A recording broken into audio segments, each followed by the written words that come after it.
y vamos a hablar con otro concejal en cuestión que tiene que ver con Diego Castañaro. ¿Qué tal, Castañaro? ¿Cómo va? ¿Qué tal? Buenos días, Claudio. Un gusto hablar contigo y un día maravilloso. Está realmente muy lindo el día. Realmente. Bueno, denme una visión de cómo están las escuelas públicas en Escobar. Tengo entendido que hay más de 20 que se encuentran sin agua, sin luz, sin gas. Escuelas sin. A ver, no estamos ajenos a lo que pasa en el resto de la provincia con la improvisación y el mal manejo que hubo de la pandemia, la cuarentena y en este caso de las escuelas, ¿no? Donde hubo toda una decisión absurda, política, mezquina de cerrar las escuelas y generar que los chiquilines y sus familias sufran la falta de educación. Ahora, cuando arrancamos el año lectivo, descubren que no hay gas en algunas escuelas, que algunas tienen problemas sanitarios, otras tienen problemas eléctricos. La verdad, estuvieron 2 años cerradas y aquellos que se dedican a la construcción o a reparaciones de establecimientos, de viviendas, es ideal para aquellos que trabajan en esto, no estar haciendo esta reparación mientras hay actividad, en este caso escolar, ¿no? Entonces digo, desde septiembre del 20 estaban habilitadas las obras particulares y civiles o públicas. Entonces, ¿por qué no se hizo un cronograma donde se trabajara todas y cada una de las que son pequeñas y medianas obras, no son grandes obras de infraestructura, ¿no? Son pequeñas y medianas obras de adecuación de las plantas físicas de las escuelas de toda la provincia. En este caso, a mí me toca Escobar, entonces presento la cantidad de escuelas que los papás nos van comentando que tienen clase, que están cerradas, y que en algunos casos es por un tema, te diría, hasta absurdo y manejado por el gremio. Más o menos vos y yo tenemos la misma edad, y me ha tocado ir en invierno a la escuela, y en un rincón había una estufa de queroseno. Yo estaba en la otra punta, y nada, íbamos a la escuela. No dejábamos de ir a la escuela por tener un poco de frío. ¿Que hace frío? Sí. Pero cerrar la escuela y que los chicos otra vez no tengan clases presenciales por no tener estufas de gas me parece que está mal. Supuesto, el ideal sería tener la caldera, la estufa, que les den de comer rico y bien, pero no podemos no tener clase por no tener algunas estufas en el establecimiento. Bien. ¿Cuántas escuelas tienen individualizadas con este tipo de problemas? No solamente de gas, sino de otras cuestiones.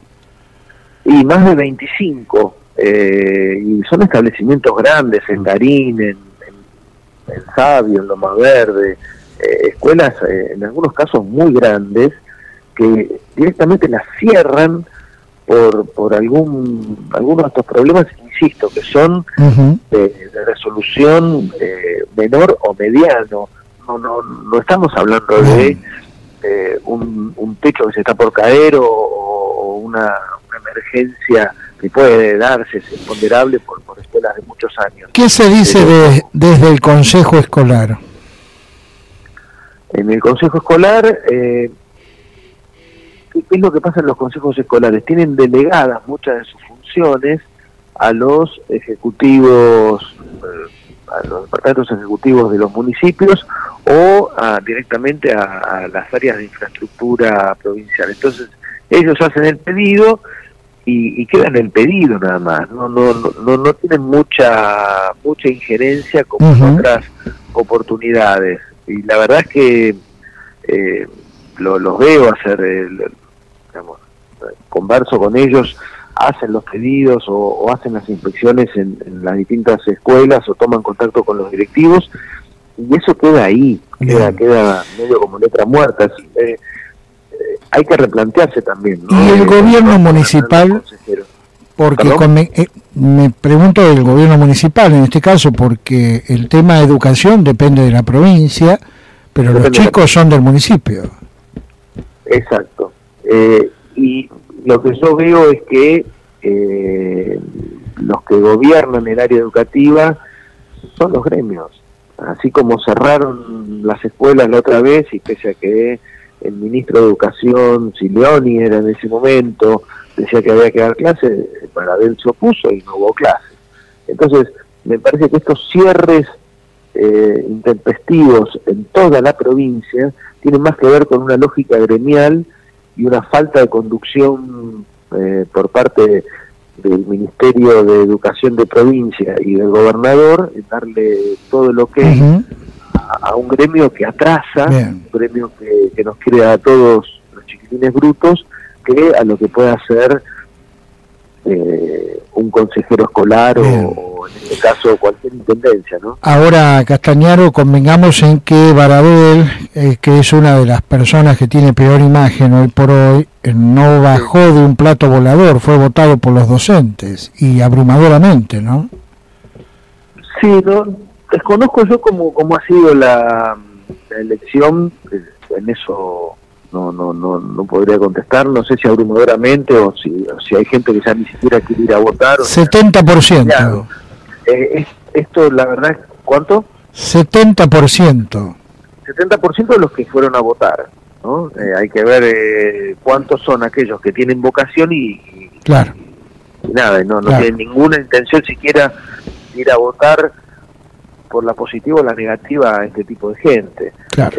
Yo soy docente universitario, tengo vocación docente, y la verdad es que estábamos pidiendo a gritos siempre que vuelva a la presencialidad, porque la virtualidad nos ayudó mucho en el caso universitario, pero el contacto cara a cara siempre lo tenemos como mejor y más empático y mucho más fuerte con nuestros alumnos, mucho más aún en los chicos de la primaria, y más aún todavía en aquellos que no tienen la capacidad de seguir con dispositivos digitales una clase por Zoom, porque no los tienen o porque no tienen Wi-Fi y demás en los sectores más vulnerables. Entonces, digo, me parece que la resolución de la provincia de Buenos Aires de cerrar establecimientos educativos ya a esta altura te diría que es criminal, es ir hacia un escenario de brutalidad y de manejo y de crear nuevos esclavos. Yo lo que digo siempre, ahora que estamos cerca del Mundial, y que ayer le ganamos a Italia con baile y estamos todos orgullosos de eso, es ¿qué pasaría si Argentina quedaba noveno en la clasificación del grupo nuestro para ir al Mundial? Un escándalo. Porque eso somos hoy a nivel educativo. Estamos novenos en Latinoamérica.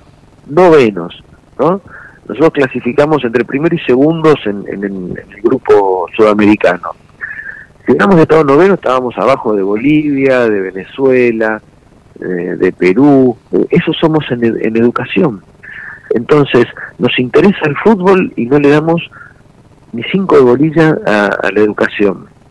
Y eso es lo único que nos va a sacar adelante. Cuando a Sarmiento es el que hizo el primer censo, y cuando le traen que más del 80% de los argentinos en aquel momento eran analfabetos, no paró un día en construir escuelas y generar lo que generó y sentar las bases para la ley 1420, que después aplica Julio Argentino Roca, que fue la ley más importante que tuvo la Argentina. Bien. Esos beneficios no los vivió ni Sarmiento ni Roca, lo vivieron argentinos 30, 40 años después, cuando Argentina era una potencia en serio y disputaba el liderazgo con Estados Unidos. Hoy estamos abajo del fondo, insisto, novenos en Latinoamérica, atrás de Paraguay, de varios países que antes ni siquiera los considerábamos nosotros. Por último, para ustedes desconocimiento, hay gente que es neófita en la materia, ¿es desinterés o es toda una intencionalidad? Porque cuando más brutos, y si es posible más pobres, son más baratos y más fácil de manejar, ¿no? Hay un poco y un poco. Yo siempre creo que hay gente con buenas intenciones, pero que no están ganando la pulseada en este caso, ¿no? Entonces, hay imprevisión y falta de planificación por un lado, y hay alguna cuestión perversa, como muy bien estabas diciendo vos, Claudio, de que nos tienen brutos y esclavos. Entonces siempre es más fácil ese tipo de cosas, y lo que no se dan cuenta los que generan esto es que los padres, las madres que por ahí no han tenido la oportunidad, porque han tenido que trabajar de muy chiquititos y la vida los ha castigado, habían depositado en sus hijos lo que ellos no pudieron ser, y están quebrando esa voluntad de que sus chiquilines sean mejores que ellos y tengan un salvavidas para nada, tener un trabajo mejor y un futuro mejor. Y esa fractura que se da, sobre todo en el conurbano, con este tipo de decisiones, se va a ver reflejado en las urnas de manera contundente. Y me parece que ese es el quiebre más grande que tuvo en la pandemia el kirchnerismo, y lo está teniendo ahora, porque uno ve las imágenes en la tele, en Quilmes, en La Matanza, lugares que votaron contundentemente al kirchnerismo, donde esas mismas personas los están rechazando contundentemente ahora, ¿no? Muy bien, el concejal Diego Castañaro. Concejal, muy amable, que siga usted muy bien, que tenga una buena jornada. Que tengan un buen día, hasta luego, gracias por la comunicación. Gracias a usted.